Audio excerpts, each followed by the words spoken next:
రాఘవేంద్రరావు గారిని మాట్లాడవలసిందిగా కోరుతున్నాం. వచ్చిన అతిథులందరికీ ఇది బాబు అందరికీ ఇది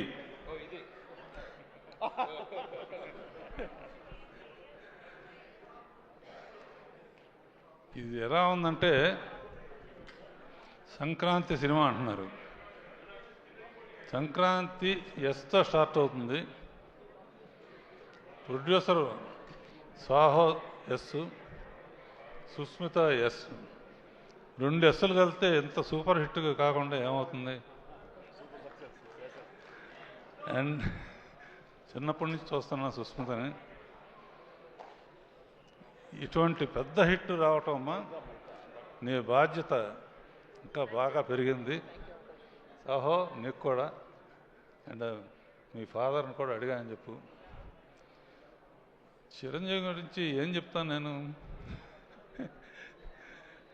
నాకన్నా చిన్నవాడు అయినా బాబాయ్ అని పిలుస్తాను. చిన్నప్పటి నుంచి అల్లు రామలింగ గారు కానీ ఆ రోజుల నుంచి ఒక కుటుంబంగా పెరిగాం. మెయిన్ క్రెడిట్ నాకేంటంటే స్వర్గీయ ఎన్టీ రామారావు గారితో 12 సినిమాలు చేస్తే నేను బాబాయ్తో 14 సినిమాలు చేశాను.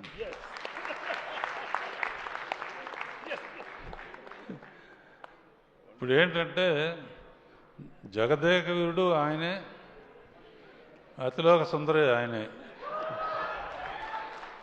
అంటే హీరోయిన్ లేకపోయినా ఆయన ఒట్టి ఫోజులతోనే పర్టికులర్గా సీన్లో అమ్మాయి తిడతా ఉంటే అమ్మాయిని తిట్టి గబక్కం చేంజ్ అయ్యి లోపలికి వచ్చి తిట్టకూడదా అంటే అమ్మాయి అయిపోయాడు. ఇక ఫోజుల సంగతి ఇలా పెట్టినా అలా పెట్టినా, ఇలా పెట్టినా ఎలా పెట్టినా, ఎలా పెడతాడో తెలీదు. అన్ని రకాల ఫోజులు నాకు ఇప్పటికే అర్థం కాదు. అండ్ ఒక విత్తనం నాటితే మర్రి చెట్టు అవుతుంది, యాపిల్ చెట్టు అవుతుంది. నేను ఒక విత్తనం నాటాను వీళ్ళిద్దరి మధ్య. బాబాయ్ అనిల్తో ఓ సినిమా చేయాలి నువ్వు అని ఒక చిన్న విత్తనం నాటాను.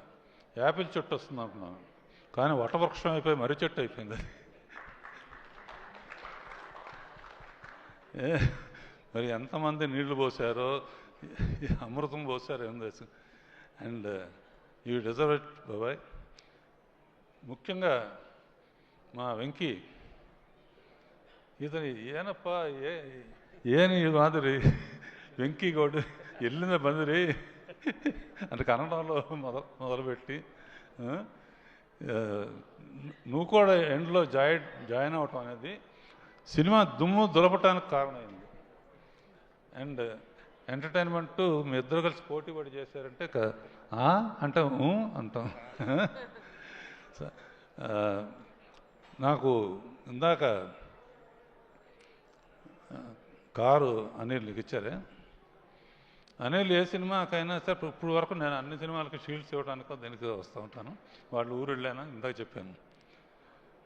నాకేం గుర్తుకొచ్చిందంటే అప్పుడు అడవిరాముడు అయిన తర్వాత నేను ఫస్ట్ కారు కొంటే అన్నగారి దగ్గర తీసుకెళ్ళిన, షూటింగ్లో ఉన్నారు. నేను పక్కన కూర్చున్నాను, ఆయన తోలారు. దాంతో నేను ఈ స్థాయికి వచ్చాను. ఇప్పుడు నువ్వు తోలేవు, ఆయన కూర్చున్నారు, ఇంకెక్కడికో ఇద్దరు. అండ్ ఒకటే చెప్తున్నాను బాబాయ్, నువ్వు ఎవరైనా ఏజ్ అసలు నీకు ఏజ్ లేదు అసలు.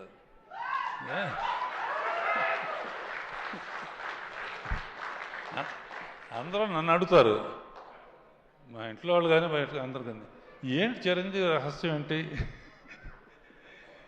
ఒకే మాట చెప్తాను, జరిగిన విషయం.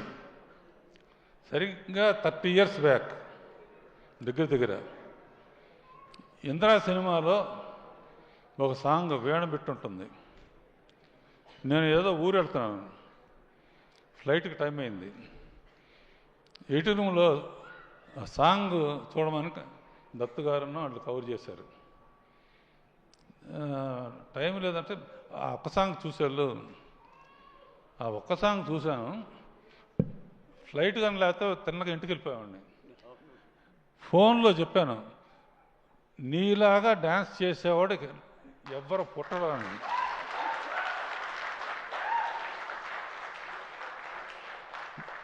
సేమ్ వేణుబెట్టు చాలామంది చేశారు, చాలామంది ట్రై చేశారు. కానీ ఆ జిమిక్ ఏంటో, ఎక్స్ప్రెషన్స్ ఏంటో, ఎలా ఇస్తాడో ఏమను. అలా 30 years బ్యాక్ ఎలా చేసావో ఇప్పుడు కూడా ప్రతి మూమెంటు, ప్రతి ఇది.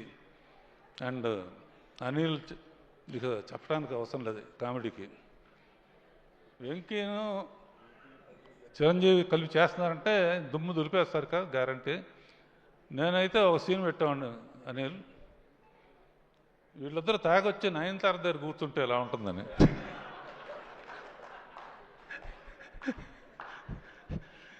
సరే, జరిగింది జరిగిపోయింది. సంక్రాంతికి నిజంగా యాక్చువల్గా ఏంటంటే సంక్రాంతి టైంకి ఇండస్ట్రీ చాలా డల్గా ఉంది. డల్గా ఉన్నప్పుడు ఇండస్ట్రీ గబుక్కున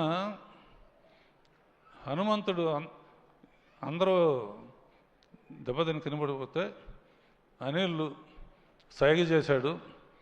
చిరంజీవి వెళ్ళి సంజీవిని తీసుకొచ్చి మొత్తం ఇండస్ట్రీని బతికించాడు.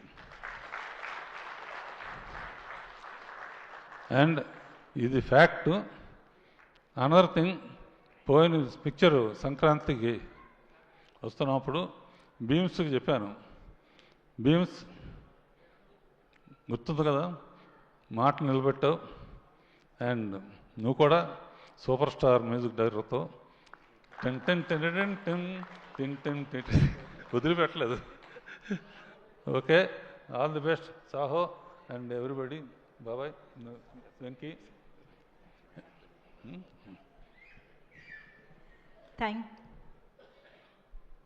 కారు జాగ్రత్త. నేను అనిల్ గారు ఒక్కసారి ప్లీజ్. నేను ఇందాక